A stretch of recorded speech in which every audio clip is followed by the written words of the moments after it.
Hi నమస్తే welcome to మనం TV. సాధారణంగా సమాజంలో మహిళంటే ఒక చిన్న చూపు ఉంటుంది.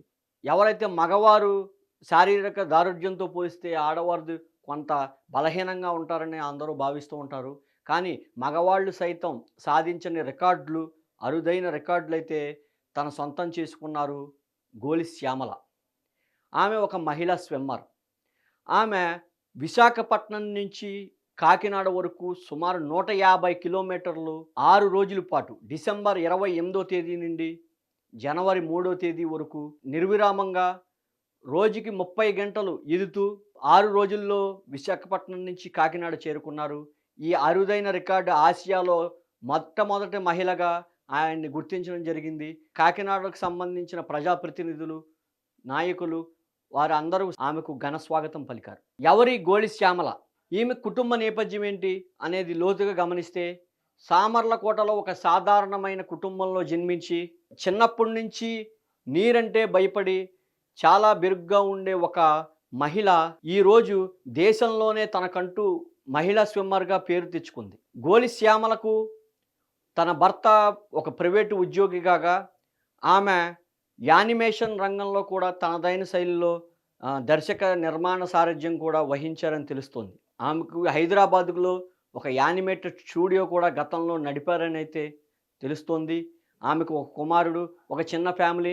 52 ఏళ్ల వయసులో, 5 పదుల వయసులో కూడా తనకు ఎవరూ సాటి రారంటూ తన అరుదైన రికార్డు ఘనతనైతే నేడు సాధించడం జరిగింది. సాధారణంగా స్విమ్మర్లు ఏ రకమైన జాగ్రత్తలు తీసుకుంటారని ఆమెను అడగగా ఆమె తన డైలీ ఏ రకమైన వ్యాయామాలు కానీ దానికి సంబంధించిన విషయాలైతే కొన్ని చెప్పడం జరిగింది. గోలి శ్యామల రోజు ఉదయాన్నే సుమారు 15 నుంచి 20 కిలోమీటర్ల వరకు డైలీ స్విమ్మింగ్ ప్రాక్టీస్ చేస్తారని, అదేవిధంగా ఇటువంటి అరుదైన సుదీర్ఘ ప్రయాణాలు ఉన్నప్పుడు సుమారు 30 కిలోమీటర్లు రోజు ప్రాక్టీస్ చేస్తారని ఆమె తెలపడం జరిగింది.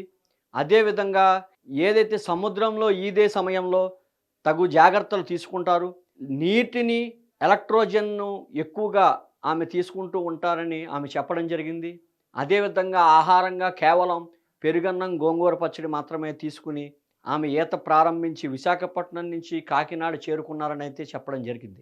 గతంలో ఏదైతే రామసేతు ఉన్నారో రామసేతును కూడా కేవలం 13 గంటలు, 14 గంటల్లోనే 45 కిలోమీటర్లు ఈదడం జరిగి ప్రపంచంలోనే రెండో మహిళగా ఘనత సాధించడం జరిగింది. ఆమె ప్రతి మహిళకు ఒక స్ఫూర్తిదాయకంగా నిలిచారు.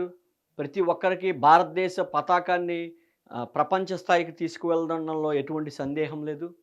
అయితే ఆమె ఉదయాన్నే స్విమ్మింగ్తో పాటు తగు వ్యాయామాలు చేయడం, మెడిటేషన్ చేయడం, అదేవిధంగా ఎక్కువ కార్బోహైడ్రేట్లు, ప్రోటీన్ సంబంధించిన ఆహార నియమాలు పాటిస్తారని చెప్పడం జరిగింది. శ్యామల ఘనత నేడు ప్రపంచ స్థాయిలోకి వెళ్ళిందంటే ప్రతి భారతీయుడు గర్వకారణంగా చెప్పుకోవాలి. అయితే గోలి శ్యామల ఏదైతే ఆమె జీవన శైలి ఉందో 5 పదుల వయసులో కూడా ఆమె చేసే అరుదైన రికార్డులు ప్రతి ఒక్కరికి స్ఫూర్తిదాయకం.